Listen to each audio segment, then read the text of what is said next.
Well, hello again, everybody. This is Jeffrey Davis, and this is Radio Entrepreneurs, and we're continuing to stream stories of entrepreneurs who are staying in business and keeping their staff employed and safe and keeping the economy going, because that's what it's all about, the grassroots efforts of entrepreneurs to keep this economy going as we restart. And for a lot of these people, there was no stop. It was all start and then start faster. And with that in mind, someone I know who's been very busy through this whole crisis, David Gordon, president of Gordon's Fine Wines and Liquors. Welcome, David. Hey, thanks, Jeffrey. David, again, the stories of entrepreneurship, which I'm sharing every day in my consulting practice, I think in the first 48 hours that this country started to look at potentially not shutting down, but potentially shutting down, you totally retooled your business and went to market in a new way, new channels, restructured your inside of your business for safety. Why don't you just talk a little bit about that? Because one thing we know in this crisis, people want to drink alcohol at home. And a lot of it. And you've been satisfying that demand. We have been. So early on, we made a decision to take our delivery drivers and our internal managers and employees and train them to basically organize and run a warehouse operation. So we turned to our internet channels, we turned to delivery apps like Drizzly, and we repurposed our catering division to have them deliver product and expand our delivery territory from the North Shore to the South Shore, all the way out to Westboro. And so we're able to satisfy a huge geographic area that we've never really done for on a sort of a smaller order size, but with a much larger daily volume of orders. And then internally in the store, we put in the necessary, safety precautions. We're, sterilizing everything every morning. We put up plexiglass in front of the registers. We wipe every carriage down after they're being used. Employees, gloves and masks. Frequent hand washing, and tape on the floors to space people out and give good reminders of social distancing. I'll speak for myself. I'm not a big drinker, as you know. I mean, I do dabble every once in a while. But at the beginning of this, I ordered, for me, what was a substantial amount of wine, which you delivered to my house. Am I the exception or the rule nowadays? You're becoming the rule. So, the business has shifted to, well over 50% of delivery. Wow. So we've been able to, really capitalize with the infrastructure we had, our existing infrastructure, to be able to quickly pivot to do, that type of volume of delivery.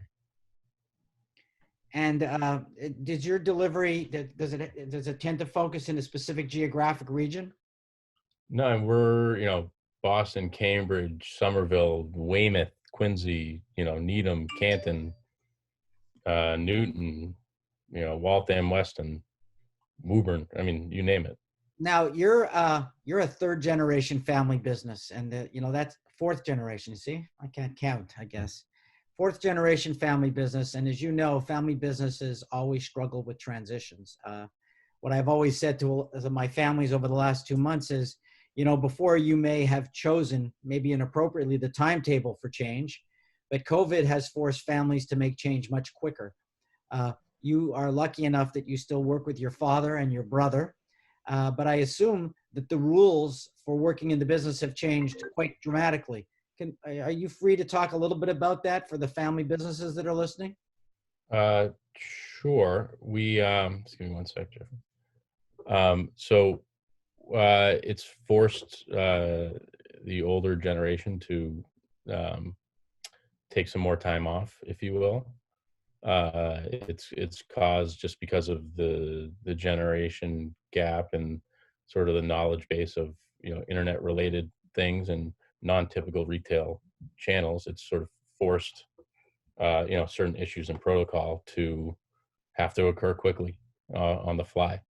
And it's clearly an emotional time.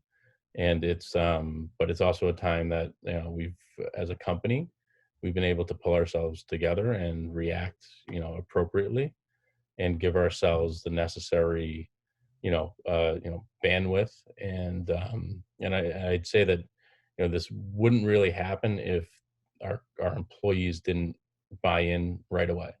If they felt unsafe, or they felt that we were overextending ourselves, or we felt that, some of these, tasks that we needed to get done quickly couldn't get done without solid leadership, then, we'd be done. We'd be, close up shop.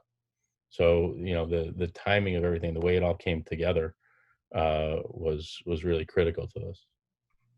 You find in some ways this has made your team work closer than before? There's no question. There's no question. I mean, this is it's really turned into even more so of a family. It's not a family-owned business.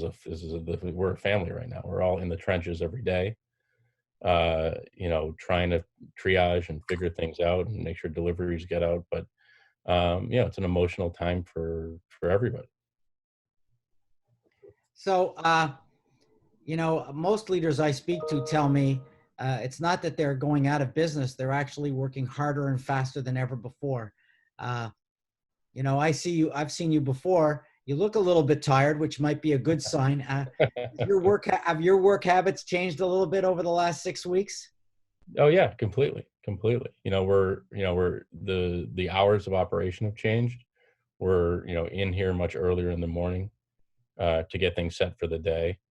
And we're closing earlier so that we have a new shift coming on to, pack and pull orders from, 8 o'clock until, midnight, basically every single day of the week. Wow, that's pretty busy. So, I guess my next question, a little bit different. I assume you had in your total sales, you had a mix, hard alcohol, vodka, I don't know, wine. Has the mix changed as a result of the crisis? Do you see certain categories going up more than others? It's still predominantly wine. I'd say we had a little bit tick up in craft beer.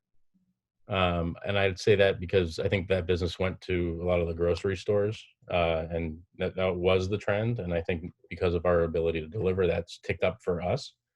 But I think predominantly wine, then liquor, and then beer.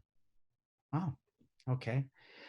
Uh, so if somebody were looking for again, this is airing early. This show is early. If somebody wants to get wine from you, and they mention Radio Entrepreneurs, are there any specials for next week that we can sort of promote?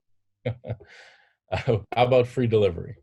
Free delivery. We could Wow. do that Free within delivery. within our local delivery zone. We could do that. Well, Newton, we'll have Waltham, to push that one out. Eden. That's great.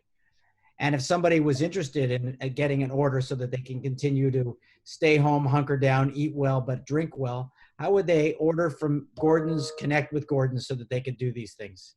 So just gordonswine.com. Right. Very No type simple. in David or anything. We'll have to get you a promo code to put in. David. We'll have to edit that back in. Yeah, David. How about we'll just say it now? Promo code Jeffrey. Oh no, not my name, please.